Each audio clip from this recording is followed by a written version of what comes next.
Well, I do want to talk about my generation, the millennials. We were really coming of age during the crisis. So how would you advise us to prepare, and I guess, what would you tell our generation? We feel scarred from the crisis. Yeah. First of all, I think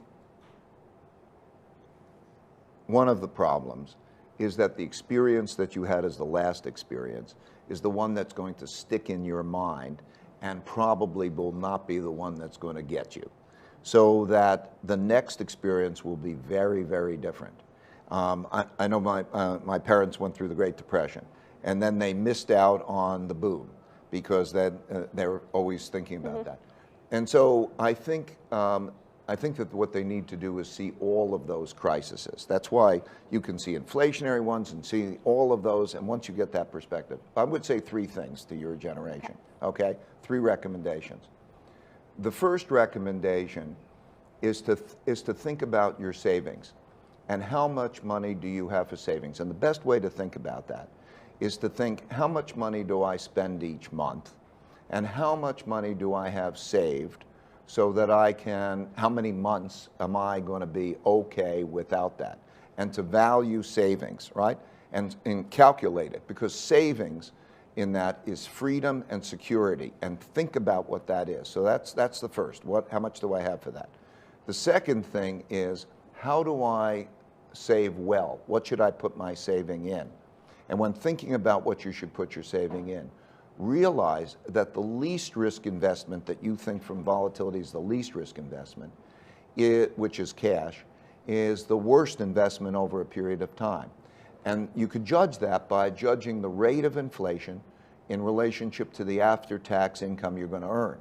So if you have an inflation rate that's 2 or 3%, and you're earning 1%, and you have to pay taxes on that 1% or the 1 or 2% that you're going to get, you're going to get taxed essentially at 2% a year, and that's going to be a problem. So you have to move into assets that are other assets that are going to do better over a period of time. And when you do that, the most important thing I can convey to you is to diversify well. Because I can guarantee you that one of those assets, and you won't be able to pick the right one, will be disastrous in your lifetime. That you will lose half of that savings if you're in the wrong one, and you won't know what the right one is. And so pick different countries, pick different asset classes, and I could probably take too long explaining how you might do that. But so that would be the second thing to learn. First thing is think about how to save. Be cautious about debt. When you're thinking about debt, think about, is that debt going to help my savings, or is it going to produce an income? Sometimes debt, like buying a house or buying an apartment or buying an asset, it produces forced savings. Forced savings is a good thing. Or if you're taking on debt and you're thinking, am I going to have that debt in an asset? That asset better produce more income than the cost of your debt. If you're using debt for consumption, that's not a good thing to do. Okay, you're giving up that safety. So number one is think about how much you save and think about whether that should be how you borrow. Number two, make sure that you think about the diversification of that, not in cash. And number three, do the opposite of what your instincts are. If you're going to play the game, it has to be the opposite of what your instincts and the crowd says, because the market reflects the crowd. So you want to buy when no one wants to buy, and you want to sell when no one wants to sell, right? Right. So, and that's emotionally difficult, and probably you're not going to play that game well, because it takes a lot of resources to play the game. We spend hundreds of millions of dollars each year to try to play that game well, and it's a tough game to play well. So I would caution you about the market timing game, but I would say that if you're going to do it in the ways that are uncomfortable, because they're opposite your instincts. That's really good advice, Ray. One more thing that really resonated with me in the book was, if in the next downturn, some of the implications could be the impact on pension obligations, health care. Is my generation going to be on the hook for that? Yeah. So we pay a lot of attention to debt, and we should. But pension obligations and health care obligations are just like debt. There are obligations that require cash to fund those things. And when you think about that, we don't have enough money to fund those things. And so there'll be a squeeze.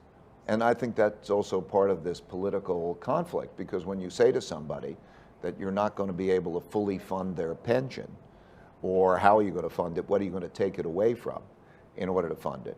Or if you think about the healthcare issues and so on with the demographics, and those require taking things away from people that have been promised to people, and or do you print the money? These are issues that will be important for your generation. And you know, not only are you an incredible money manager, but you're also a really big philanthropist. And when you're talking about the next downturn, you're also bringing up some big social issues, the wealth gap. How do you think about that? How do we address this issue? Because it sounds like it's going to be a very big problem. Yeah, I think capitalism has got to work for all the people, and democracy's got to work for everybody. And we're in a situation right now, because of a lot of things, that it's not working for a large portion of the bottom 60%. I separated the averages to the bottom 60% and the top 40%. I could have done it the 80% or even 95%. And it's not working for a large percentage of the population. We don't have adequate education. We don't create bottoms. In many cases, my wife works in Connecticut to try to help what are called disengaged and disconnected youth. Let's give you a picture.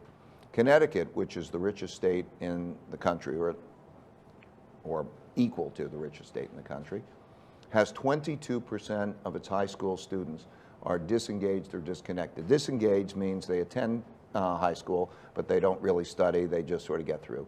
And disconnected means they don't even know where they are. 22%. Those students, those people are going to be on the street. That's a problem. There are school districts in which they have to share books, or in some cases even have to share pencils. They literally will break a pencil in half and sharpen it from both ends, or pass it around and so on. And that issue about opportunity in terms of education or even income opportunity.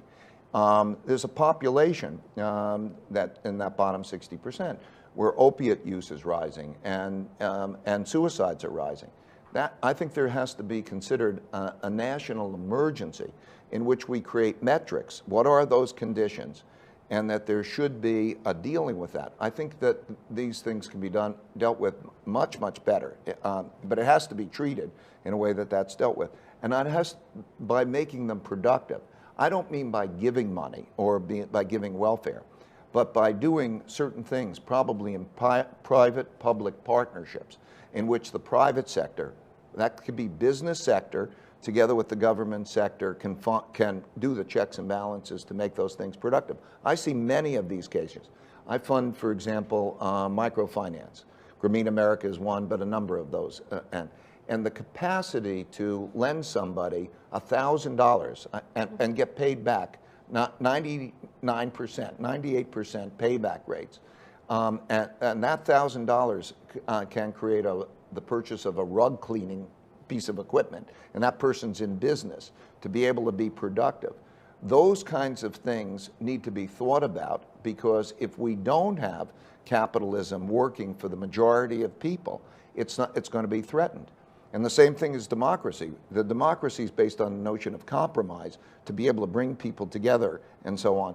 I think if we have too much fragmentation, I think that these are the biggest risks. I think debt crises can be managed, but when you get into bad situations, as a basic principle, if you have rich and poor living together, and they have to decide how they're going to spend a budget, how they divide a pie, and you have an economic downturn, you're probably going to have a conflict. And I think that has to be dealt with.